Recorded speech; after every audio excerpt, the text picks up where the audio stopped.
घर में। एक बार देने तो मन नहीं भरल देवी कहिया दोबारा में। एक बार देने तो मन नहीं भरल देवी कहिया दोबारा में। खेत में देते धरल कई मैया मारल कई बड़ी घर में।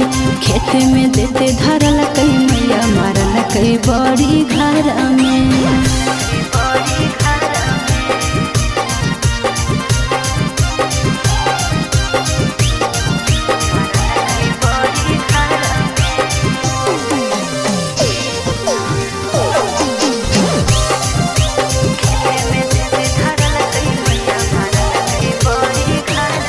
अगर कौन याद धरैले हमरा रहलो नहीं जाओगे। दे दे भी कैसन दुख दर्द सहलो नहीं जाओगे। अरे अब नहीं देबे पर